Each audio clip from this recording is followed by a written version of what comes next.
If you look at the British economy going into the winter of 2025, it feels less like stability and more like a live experiment in how far you can squeeze work, savings, and trust before something breaks. Under Rachel Reeves, I would suggest that there are 3 points worth considering. Firstly, a collapse in confidence about how the government tells the story of the public finances. Secondly, a deliberate tightening of the tax screw on work, saving, and investment. And thirdly, the real-world symptoms in jobs, closures, and institutional credibility that add up to something very close to damaged and managed decline. Firstly, the trust problem. Before the November budget, the Treasury and Number 11 spent weeks talking down the public finances. Reeves repeatedly told the country that productivity downgrades from the OBR had blown a hole in the numbers and left her with very difficult choices. What she didn't foreground was the other side of the ledger. Better than expected tax receipts had actually improved the position and gave her some headroom. On the OBR's own figures, the tax rises were largely discretionary choices, not a gun to the head. That is why Nigel Farage tried his turn tried to turn this into a ministerial code case, accusing her of sustained misrepresentation of the fiscal position in order to soften the public up for about £30 billion of tax increases. The Prime Minister's ethics advisor refused to investigate, not because he endorsed her story, but because his remit doesn't cover collective economic messaging or questions that sit with the Financial Conduct Authority. On the regulatory side, the FCA has taken a similar pose of wary distance. It has decided not to open a formal enforcement investigation into alleged market abuse around pre-budget leaks, but it has asked to see the Treasury's own leak inquiry and left the file open. Against that, you have the Office for Budget Responsibility accidentally publishing its economic and fiscal outlook online before the budget, having the document accessed dozens of times and traded on, and then losing its chair, Richard Hughes, who resigned and called it the worst failure in the watchdog's history. Put that together and you have a Chancellor managing or massaging the pre-budget narrative, a fiscal watchdog leaking the outlook, a regulator standing on the pavement with a notebook, and an ethics system that shrugs and says, not my department. That is exactly how you raise the risk premium on British policy. And hovering over it all is the slightly absurd but revealing personal pattern, embellished CV claims about a decade at the Bank of England that was really 5.5 years, economist roles that were in complaints, and now the schoolgirl chess saga where a British under-14 girls champion title turns out, strictly speaking, to have been a girls-only BWCA weekend event rather than the official British Championship. None of this individually crashes the economy, but it all undermines a central claim: trust me, I'm a serious adult in the room. Well, isn't there a 3-year-old chess championship now? Is that a serious adult? Secondly, the tax squeeze. Reeves has chosen to balance her story with a set of policies that raise the cost of hiring, raise the cost of saving, and raise the cost of investing, all simultaneously in an already low-growth, low-productivity economy. The latest autumn budget adds around £26 billion of extra tax by 2029 to 30 on top of earlier decisions, pushing the overall tax burden towards record territory at roughly 38% of GDP. The most important measures are deliberately quiet rather than theatrical. The income tax threshold freeze is extended again to 2030. No headline rate increases, but the fiscal drag does the work, pulling millions more into higher bands as wages rise nominally.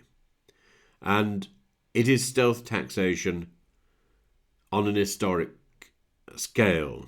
Then comes the raid on pension salary sacrifice. From 2029, only the first £2,000 a year of salary sacrificed pension contributions will escape national insurance. Above that, both employee and employer national insurance will be charged. That is expected to hit around 3.3 million savers and nearly 300,000 employers, and to raise some £4.7 billion in its first full year. In plain English, the government is taxing prudence, taxing long-term saving, and doing so in a way that, as former Pensions Minister Steve Webb has warned, will almost certainly lead many workers to reduce contributions in a country that is already undersaving for retirement, with women particularly exposed.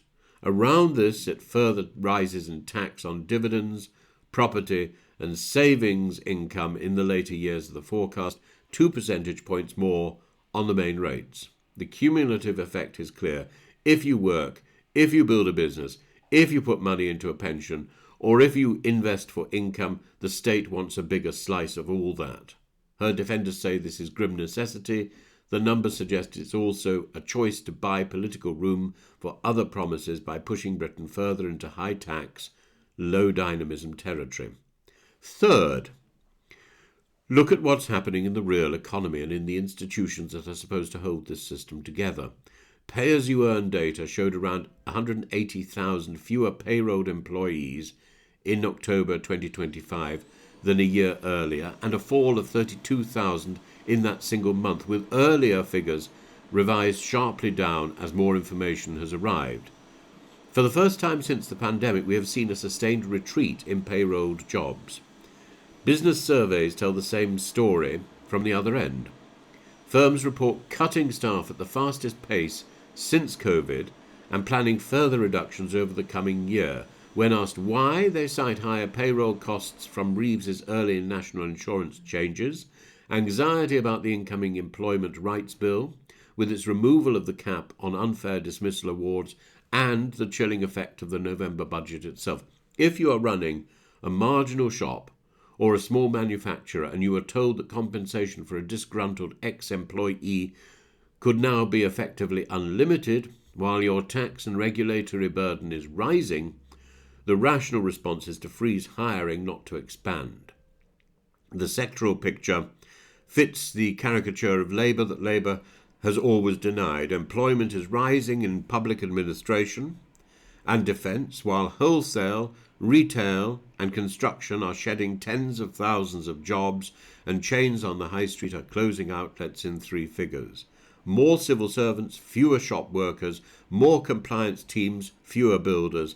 This is not a vibrant mixed economy. It is a slow migration towards a heavier state, trying to stand on an ever-shrinking productive base, and the OBR in its more candid moments has admitted that pushing the tax take to record levels without serious structural reform leaves the UK vulnerable to future shocks because there is almost no safe room left to tax more if something else goes wrong.